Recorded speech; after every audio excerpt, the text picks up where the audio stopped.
Paleontology by Jerry Guern. Good afternoon, Professor Lowen.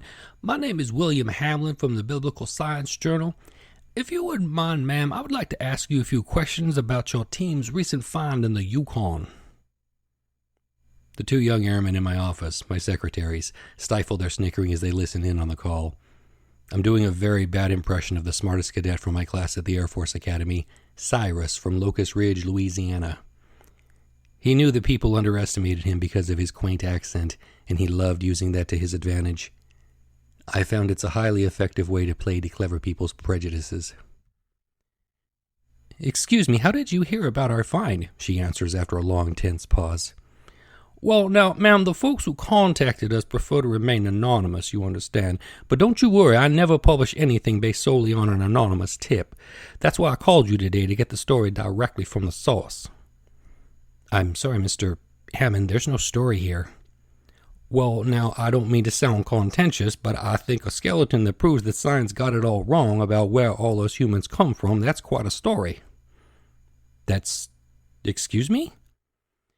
"Your lab analysis says this fellow you found is 160 million years old, correct? That's dinosaur old. Now, one thing science and the Bible agree on is that human beings ain't been around nearly that long. To a reason in mind, that casts a whole lot of doubt on, shall we say, traditional fossil dating, and on the entire story scientists have been telling us about the world being millions of years old and us humans evolving from little monkey men and whatnot. Now, what do you got to say about that, Professor?" I swear I can hear the appalled expression come across her face. My laughing boy secretaries bite their lips, and I give them a look that lets them know they better bite harder. This lady on the phone is twice as smart as I am, and if she were using her smarts right now, she would already have said no comment and hung up. But I work with enough scientists to know their weaknesses.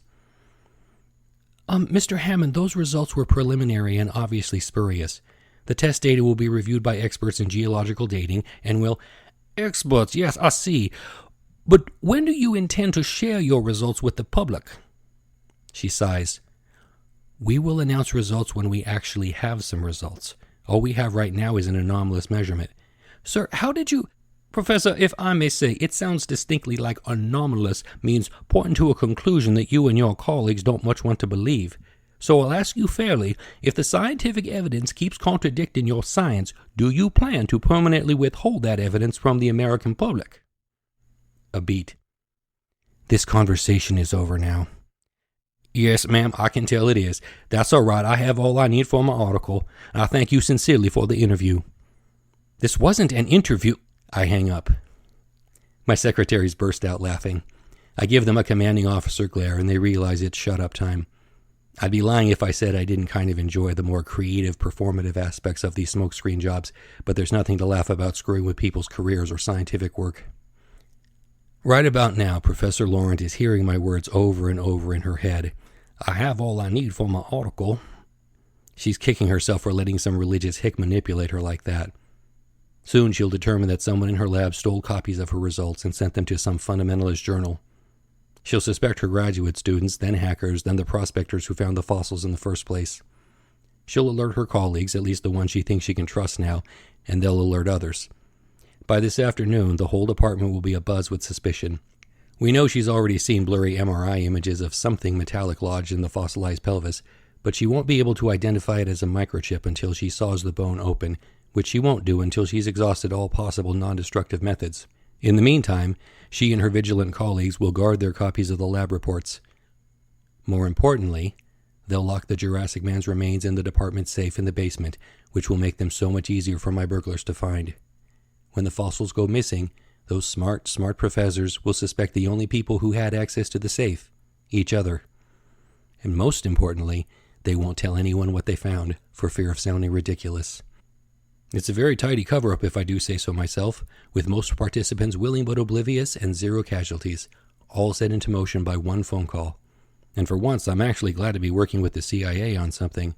Not only do they have informants in every university in North America, their burglars are undeniably top-notch.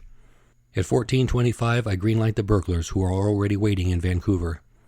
Jurassic Man's remains are quietly extricated from the Paleontology Department safe by 21:15, reach Vancouver Airport by 23:30, and arrive at Nellis Air Force Base at 02:55. By the time I reached the office at 05:45, my techs had finished their analysis, submitted reports, and renamed Jurassic Man Old Ben. At 07:11, I'm in the lab looking at the oxidized iridium microchip when the phone rings. I'm ordered to hand-deliver Ben's remains to Colonel Lawson, and I'm briefed on what to tell him. At 08:55, I board a Blackhawk and buckle in for a 90-minute flight across the Nevada desert. Site 18 is hidden in a canyon among rust-colored mountains, surrounded for miles by jagged, seething terrain ruled by snakes, razor wire, and snipers. Sunburnt, taciturn airmen in unmarked khakis greet me at the helipad, scan my retinas and fingerprints, and check the security seals on my strongbox. They escort me past a line of dark-windowed Quonset huts into a white building designed to look to the satellites like a hangar. The elevator is a bare black cage, and the door comes down with a nervous shriek and a prison bar clang that lets passengers know they just committed to something. Motors buzz, and the cage jerks and lurches into the shaft below. I look up and watch the light from ground level become a dim, distant star at the zenith of a black rock sky. I switch on my pocket utility light and peer out through the wire mesh walls. On two sides of the cage, I see only cables, pipes, and shadows. On the other sides, the shaft walls race past just inches away, a tumultuous geologic patchwork, jumbled layers of light and dark rock where magma intruded eons ago into cracks in even more ancient rock. Few modern-day geologists have ever been allowed to examine this place, and the ones who have say it should be extremely seismically active. No one knows why the earth here is still as a tomb. 5 minutes into my descent, there is a light from beneath. The elevator creaks and shrieks to a halt in a rock-walled chamber where Colonel Lawson is waiting. He pushes the squeaky door up for me, we salute, and then I greet him properly like my old friend. "It's good to see you, Matt." "Kyle?" I hold up the strongbox containing Old Ben's remains. "As ordered." He glances at it with an uneasy expression that I'm not sure how to interpret. Then he turns away abruptly and gestures for me to follow. We emerge onto a landing overlooking the open interior of the Site 18 cavern. The expansive floor 30 feet below us is paved over, white and flat and bright under the electric lights, with the project areas separated by low walls and open walkways. The central axis and side walls are lined with shielded project labs and barracks for the facility's permanent inhabitants. The arched rock ceiling looms 100 feet above, its rock-hewn surface mottled with shadow. A surprisingly quiet gantry crane moves a 3-ton fusion cell over the heads of the dozen unnoticing night-blind techs below. Colonel Lawson and I descend to floor level and take the east walkway through the heart of the partition complex.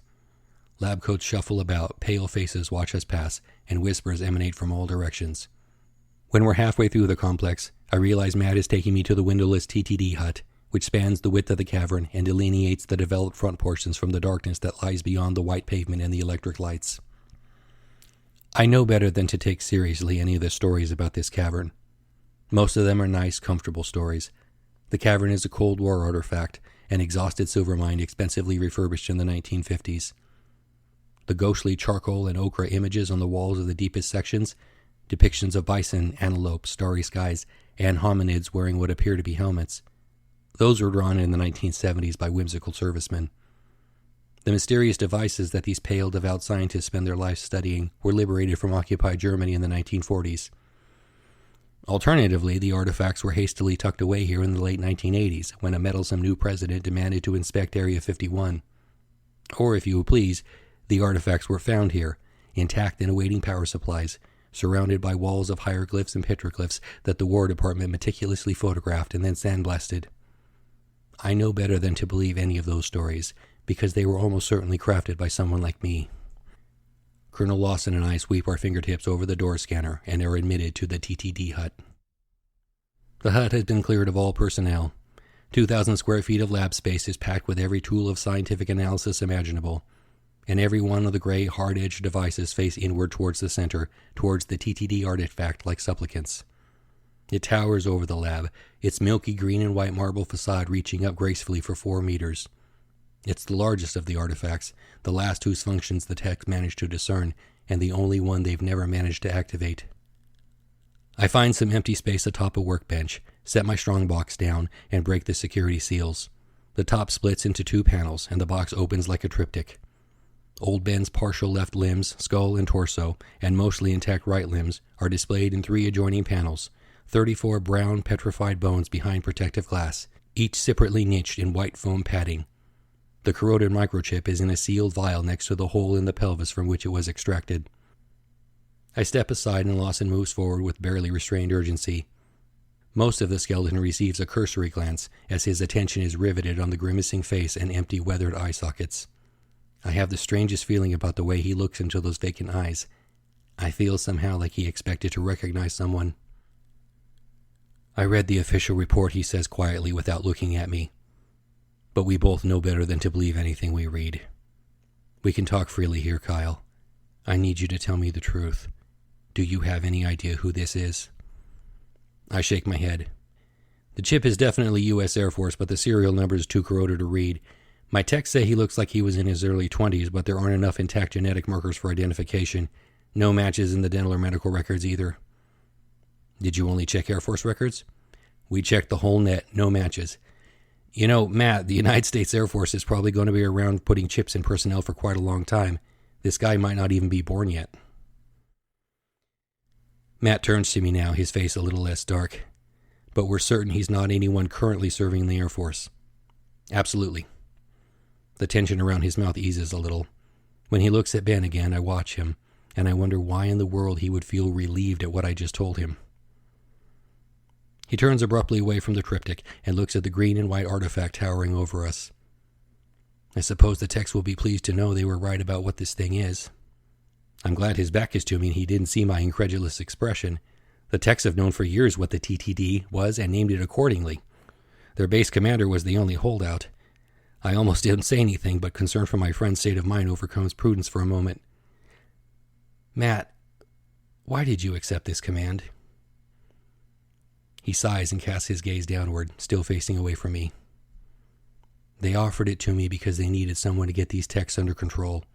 They were reckless, dangerous. I hold my breath and wait, hoping he'll say more. There was some kind of accident down here 8 years ago. I wasn't privy to any details, but there are 4 things I do know. The accident involved the teleporter artifact. It left the whole staff pretty rattled. The chief scientist who caught the blame has been on exile assignment ever since.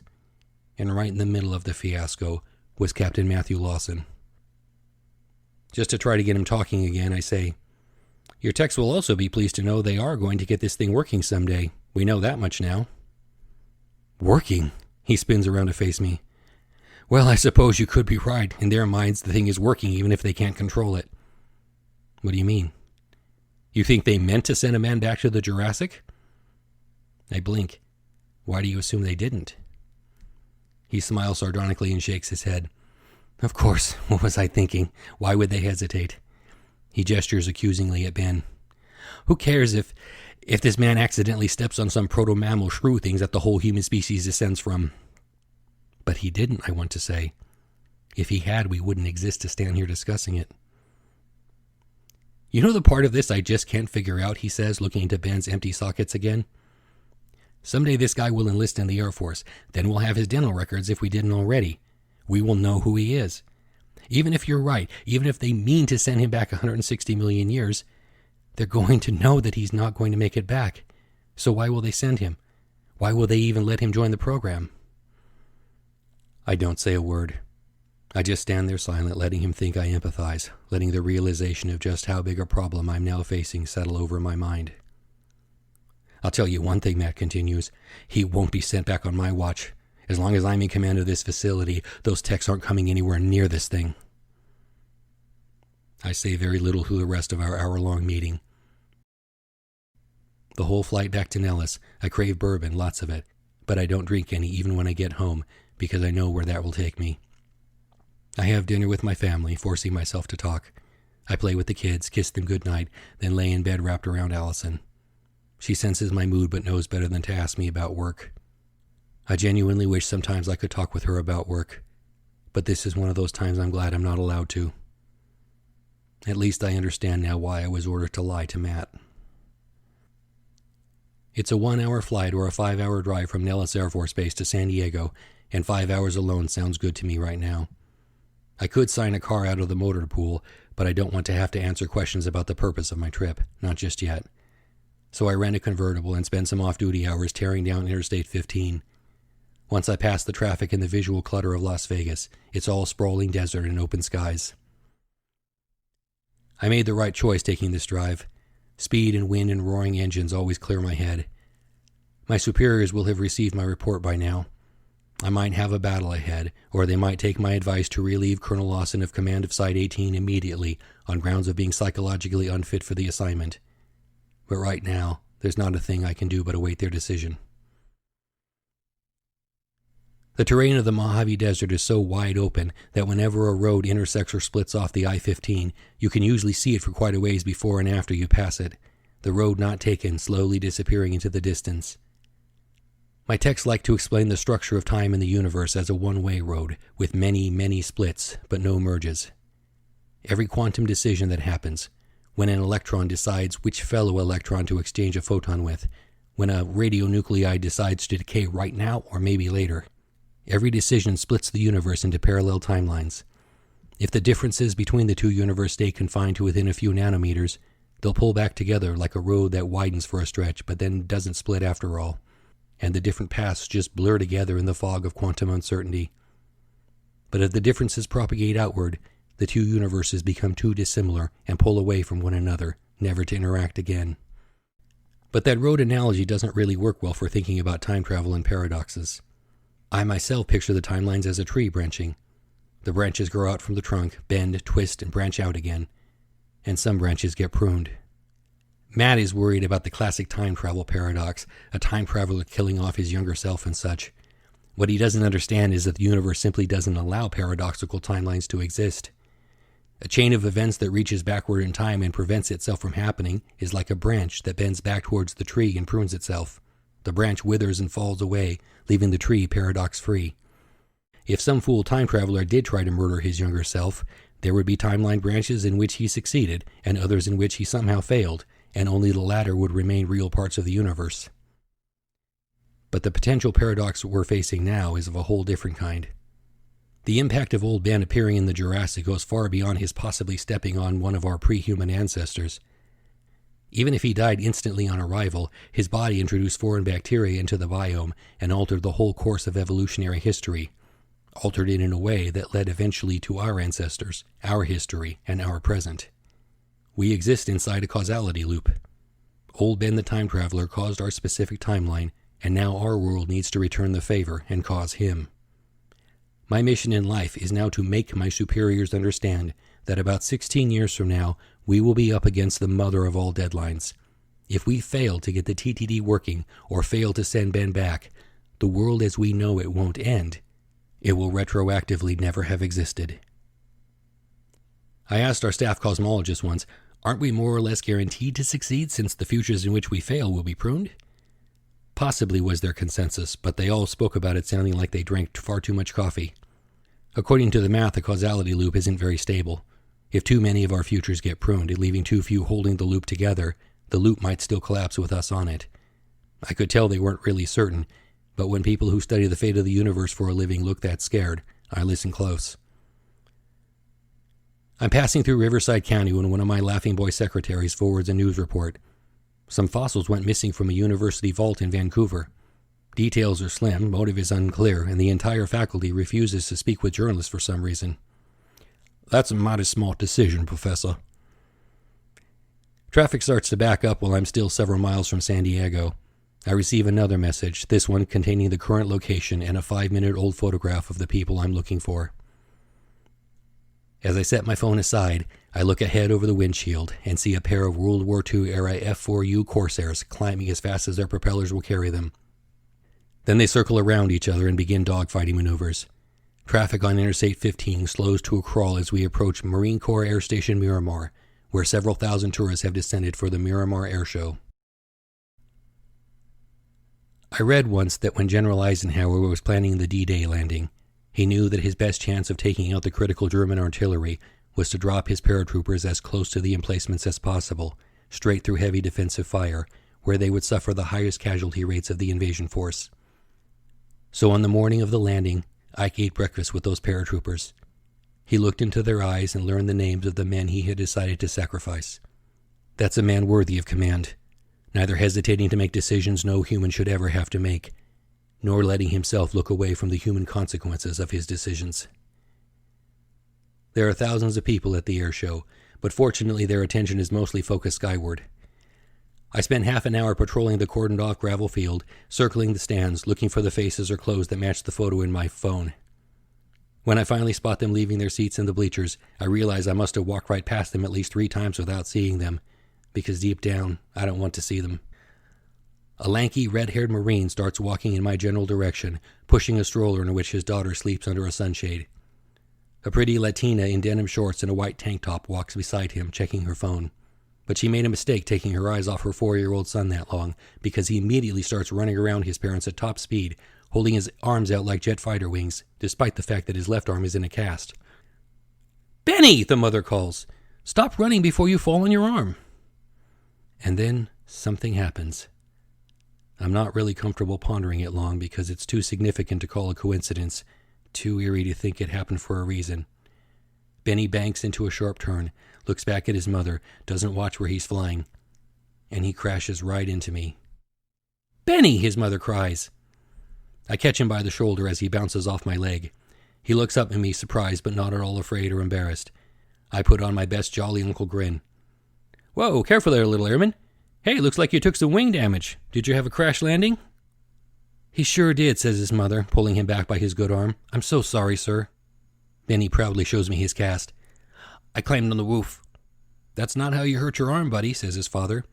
"What did you do after you climbed on the roof?" Benny's little face turns pensive. "I jumped off the roof." "Oh," I say, like it all makes sense now, and his parents and I share a little laugh. "Well, you look after that arm, okay? You'll need it to be good and strong when you're flying one of these planes someday." His eyes get big, and right on cue, 3 F-35 Raptors in ultra-tight formation scream past the stands. Benny's head snaps around to track them better than any radar station ever could have. We grown-ups have another little laugh together at his adorable intensity. I wish the family a fine day, and I walk on in the direction I had been going. I want to just march on, never look back or think about this again. But I force myself to turn around and watch the suddenly quiet little boy being pulled along by his mother. "You will become an airman one day, Benny, but you won't ever fly planes. You'll volunteer for an assignment far more important. And don't worry about that arm, it will heal just fine, and so will the cheekbone you'll fracture in your teens. By the time you're 22, the scarring will be so faint that only an MRI can spot it. You're a reckless, daring boy, Benny, but you heal well. I know these things about you, because yesterday I had your skeleton on my desk." The happy family continues together towards the parking lot, unaware of my watching them, and watching the little boy I plan to meet again one day and knowingly send to his death. The 3 planes in formation come around for another pass, this time parting from each other as they pull up, veering away in 3 separate directions like splitting timelines. The end. Hey everybody, hope you really enjoyed that story. If you're a fan of the channel, you might recognize the name Captain Matthew Lawson, because this story is a sequel to the story Penance. If you haven't listened to Penance yet, it's on the channel, and I am planning a sequel to this story, which I believe I will call Paradox. It will be the further adventures of Major Kyle Scholl. So keep watching the channel for that, and hit like and subscribe if you would like to hear that when it comes out. Have a great evening, everybody.